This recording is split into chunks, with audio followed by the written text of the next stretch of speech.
So you're saying we're through? No, I'm not saying, not yet. I'm not not that fast. But, we want to do this refresher every so often to make sure that everybody's keeping this, on their mind. You're in here because you have some connection with email in the company. And that's why we need to remind you to not click on things and not forward things and all that you're not supposed to. So, like we always do, we're going to talk about why this is important, what you need to look for, and what you need to, how you need to respond if you find something. I always go over these statistics because small companies are the focus that they're going after. And when small company gets hacked, it goes out of business 60% of the time in 6 months. So, and who like to have a job? I like to have a job. Everybody in here likes to have a job. So, but the people are the weakest link. So you guys are the weakest link. So, especially Randy. No, I'm just kidding. But one thing that I found recently is an attack took place every 11 seconds in 2021. So it's happening all the time. So we got to be on guard, and that's why we're training you guys. As you see, the cost of ransomware damage is growing exponentially. So, this is some information that I found recently. Who's the most at risk is small businesses. 71% of the attacks are on small businesses, and that's classified as less than 100 people. So that's us. We fall in that category.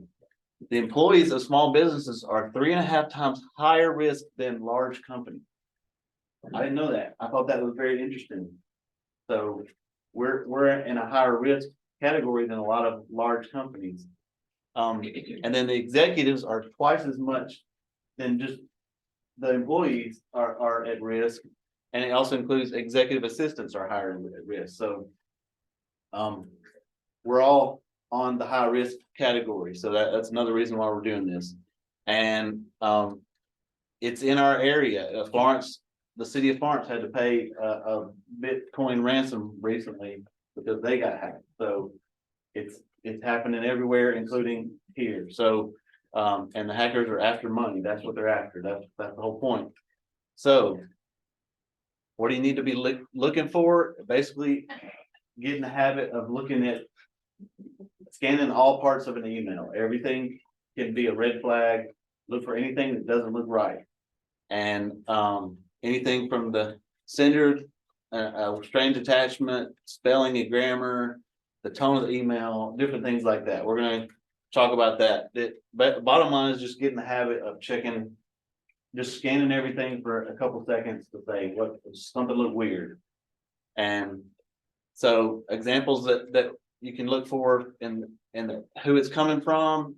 In this example, I've got Wells Fargo is supposed to come from that, but you see that that there's a misspelling in the domain name. So that's got to be something that's red flag.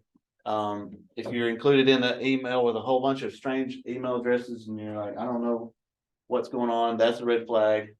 Always be cautious of links. We'll talk about putting your mouse over it and doing the rollover test.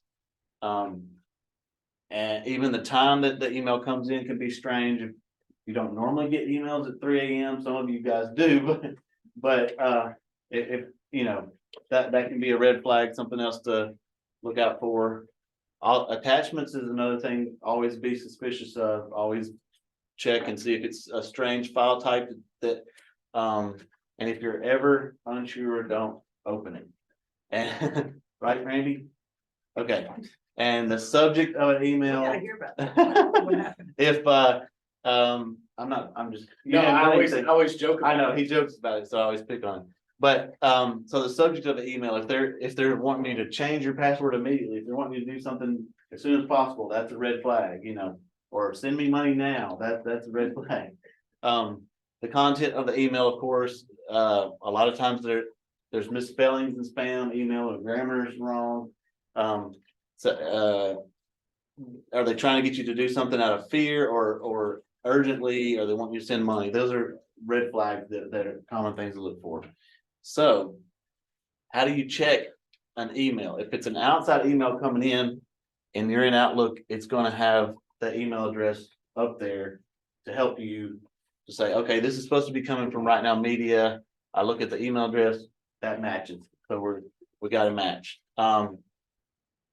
Here's an example of an email that says it's supposed to be coming from Amazon. You look at the email address, that's not an Amazon email address. And on the link, you can hover your mouse over it and it'll pop up a little box here. And we use something called Trend Micro Link Protection, which helps for those, in case someone did click something. But what you're looking for is the URL equals here, and that is the actual link that when you hover over it that you need to look for. That is supposed to be an Amazon link, and I can't even pronounce that, so that's not Amazon. So a couple red flags that we found in that email. So that's some things to be suspicious. Here's an actual email from a customer. When our customers get hacked, that is our weak point, because especially salespeople, they communicate with these people all the time and they're used to getting emails from them. When their email gets hacked and then it sends us an email, everyone's like, oh, I've emailed with Danielle before. All of a sudden I get this strange email that's got a link in it.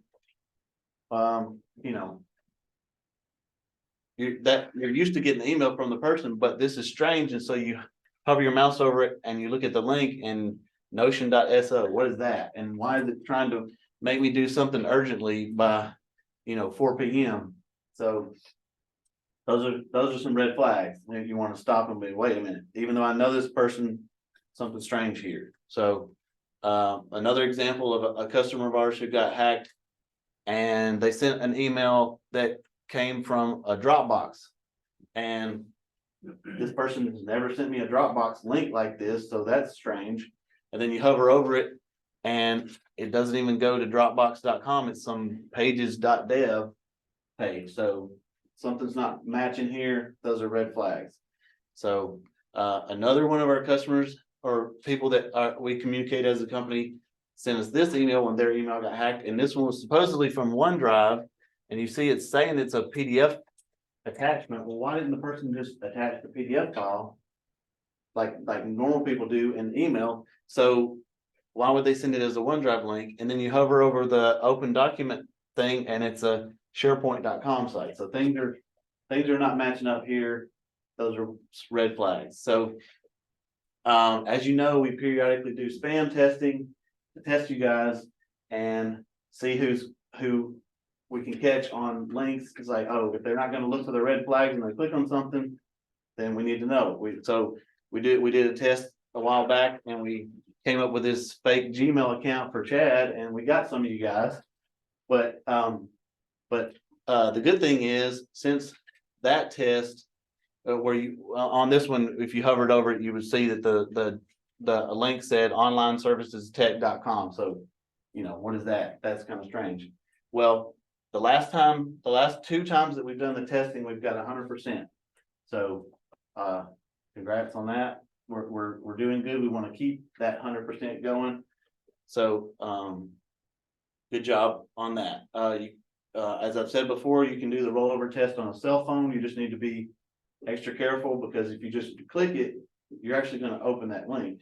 But if you press and hold, then both in Apple and on Android phones, it'll open up a window that tells you the actual link that you're going to go to. So if you are on your phone, you have email, work email, or even you can do this on your personal email, press and hold until the pop-up comes up and you'll be able to see what the actual link is, because what's in the email could not be right, So it is much safer just to wait until you get to your computer where you can put your mouse on it and you know that you're not going to accidentally, your finger's going to slip or something like that. So as I've said before, we do allow you to check your personal email while you're here on our Wi-Fi and on your work computers.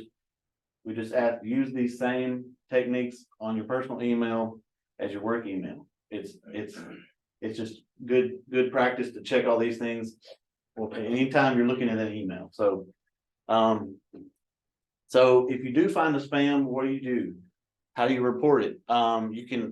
It's okay to open the email, but don't click on any links or attachments, and then you forward it as attachment, and I see here in Outlook, there's the option there where you click forward as attachment.